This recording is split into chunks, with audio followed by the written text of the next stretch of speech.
When most of us are coming to spiritual communities or looking for spiritual teachings, we usually try to answer or at least partially address some of the more existential questions of life.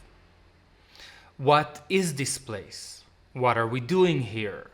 Who am I? And how should I act in this reality?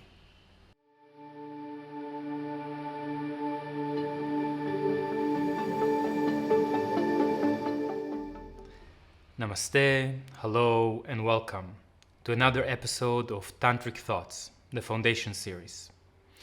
In these videos, we're going to talk about all the more fundamental ideas of integral Tantrism, so we'll have a better understanding of the terms and the vision, and we can go deeper in our practice together. So in the upcoming videos, there will be a lot of breaking down of spiritual terms, all kind of metaphysical jargon, etc. But before we get into all of that, I would actually like to begin with a wider vision, with something a little bit more poetic that talks to the heart. When most of us are coming to spiritual communities or looking for spiritual teachings, we usually try to answer or at least partially address some of the more existential questions of life. What is this place? What are we doing here? Who am I? And how should I act in this reality? While it is important to address the epistemological questions, how do we know what we know? In order to have a really solid spiritual practice, it is usually the ontological and axiological questions regarding our values, our ethics, and the nature of being that really have the most strong emotional impact on us and drives us towards a spiritual practice. All of this is because that in our core, we are meaning-making creatures. This is not to say that there is no inherent meaning and we make our own meaning as we go, but that meaning is fundamentally important for us, that meaning is an essential ingredient for our well-being and for a life well lived. When we look at the different spiritual traditions from time immemorial, we see that one of their main functions were to help people to come up with stories that will help them to understand and to make sense of the world around them, and by that also find a sense of meaning in life. Each spiritual tradition, according to its own stage and level of development, came up with an adequate stories for that period of time.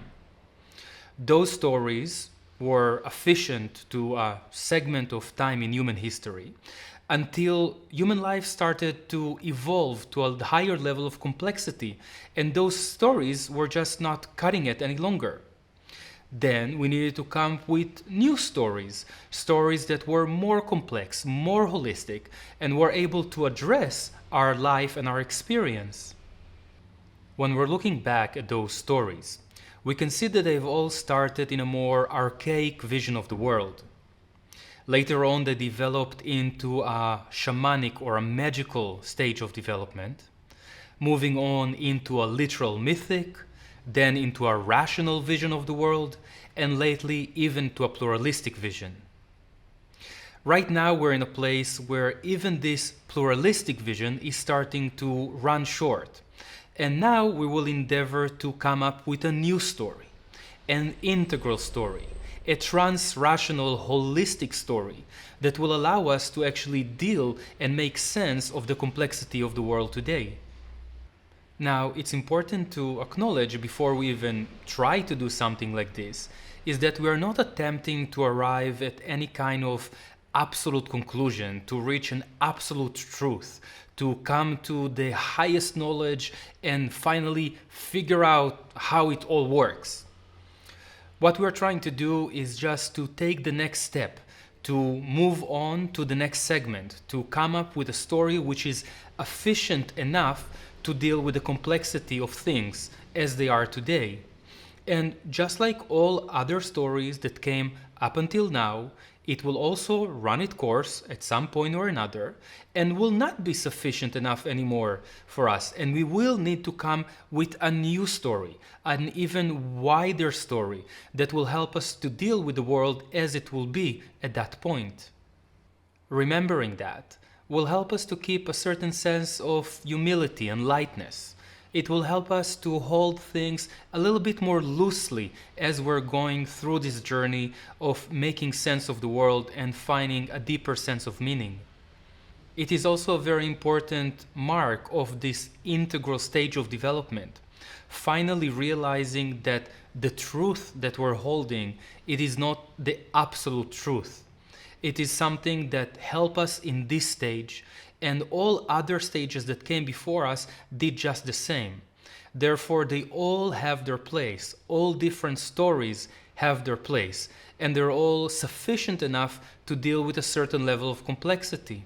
As we go forward and forward, as more complexity arises, new and better stories are conducted. But all of them are just stories, are just tools that help us to make sense and connect deeper. But even if a story is just a story, it is still incredibly important for us to have one. In the current pluralistic stage of development, or what we see culturally as postmodernism, we came to the point that we tore down any kind of grand narratives. As important as this stage is or were, just like all the others, we are now in a point that we're experiencing almost globally a crisis in meaning. Nothing actually means anything anymore. We have all these different truths which are all equally valid, and because they're contradicting each other, nothing actually makes sense anymore. There is no more hierarchy of values, and we feel somewhat lost. There is a growing sense of nihilism in our existence, and we're not really sure what to do next. It is really important to remember that for us as human beings, in order to come together, to cooperate in larger numbers, in big groups, and also for having a sense of meaning and purpose in our life, we need those grand narratives in order to give us structure. When we reach a certain stage of maturity, we start to experience a certain sense of longing, a longing to come back home in the heart, a longing to belong, a longing to dedicate our life to something greater. Now, in the absence of a story that helps us to make sense of these inherent drives, we are starting to come into the danger of regressing from a pluralistic stage, that's where the mainstream media is right now, into a purely rational stage. And as we unfortunately seen in the last couple of years, even the leading intellectuals of the day are starting to regress into a literal mythic vision of the world. Seeing this type of regression already starting to happen on larger scales should really bring that sense of urgency within us, urgency to engage with the process, to come up with a new story, to have a more integral vision that can bring the world to the next stage. As we come up with this type of new stories, new narratives, it's important that we will remember, like I said, to hold them quite loosely, to remember that they are, in a way, a finger pointing to the moon, that they are coming as metaphors, as parables, as things that are supposed to give us a sense, a feeling, and not necessarily to be reduced into a literal mythic or just a purely rational thing. They should have those elements already within them, so they should not be completely irrational, but they should also be able to go beyond that and not to be limited just to this. One story that I personally find very inspiring, it actually was really moving because it was very close to an experience that I actually had, is called The Egg. And instead of me now going and telling you the story, Kurzgesagt actually already made an animated version of that story. So I would leave a link somewhere here on the video or in the description. And I highly recommend that you will take a few minutes out of your day and really make it like a little ritual. Make sure that there's no distraction, that you're fully present with the video, and watch that video beginning till end. Allow the story to take you through the journey and see how you resonate, what that conclusion makes you feel. How does it shift the way that you relate and see the world? Another story that I resonate with deeply comes from Andrew Cohen and his creation story of evolutionary spirituality. Now, evolutionary spirituality is one of the core tenets of integral Tantrism. So this is something that we will keep on going much deeper into in the future. But for now, I would like to do somewhat of a thought experiment or a guided meditation, if you will. So I suggest that you will try to find a comfortable sitting position, keeping your back straight, the eyes are closed, taking a deep breath and letting it out slowly.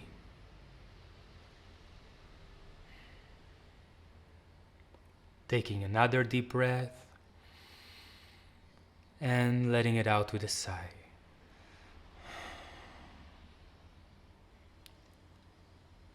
Really allowing everything to drop.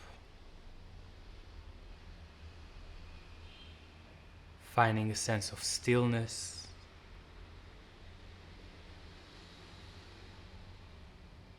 And becoming very present in this now.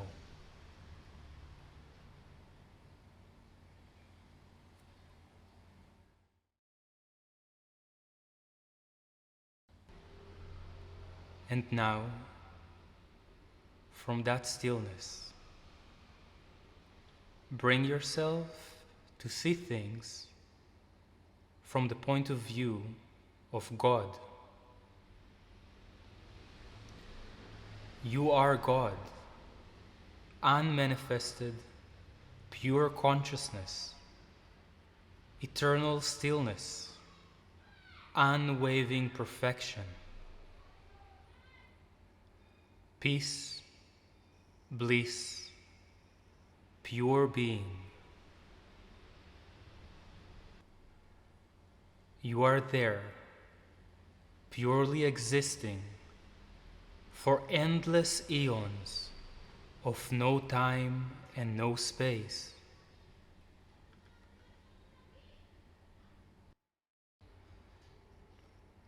And then, at some point, for a lack of a better description of something that happened before time and space occurred, you've decided to acknowledge the creative impulse within you and to do something rather than nothing. And if you are God in all perfection, peace, bliss, and harmony, and you have decided to do something rather than nothing, what would that be?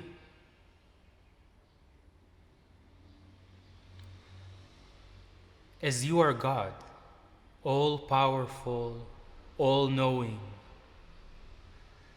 the most audacious thing that you can fathom is to embark on a journey of creation and endeavoring to manifest your absolute perfection into shape and form. You take a deep breath and bam, the Big Bang arrives. From nothing into something. From the void into energy, movement, and light. Expressing the creative impulse through time and space in the manifest realm. Energy and light go through a monumental leap turning into matter. Matter turns into life, life into mind, and mind into self-reflecting awareness. You have embarked on the most exquisite journey, consciously allowing yourself to lose yourself in the process, manifesting from the one to the many, so you can enjoy the thrill of rediscovering yourself in the many as one. Life, creation, and the entire universe is nothing else but a dance, an act of absolute love and adoration of the divine to itself. And you are, in your particular form and location in space-time, is no other than the one itself. Actively engaging in the process of awakening, becoming aware of your true nature, your true identity, your essence and self.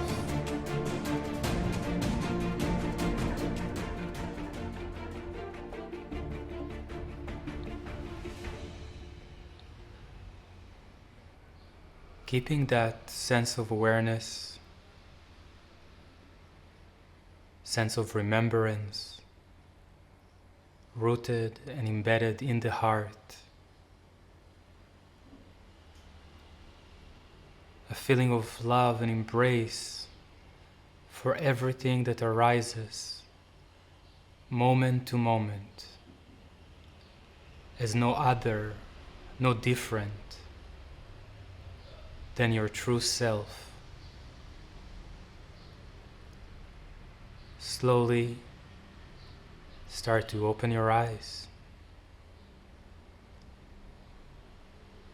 gazing into your soul all around you, and feeling the joy of experiencing the one through the many, and the many as one. Om.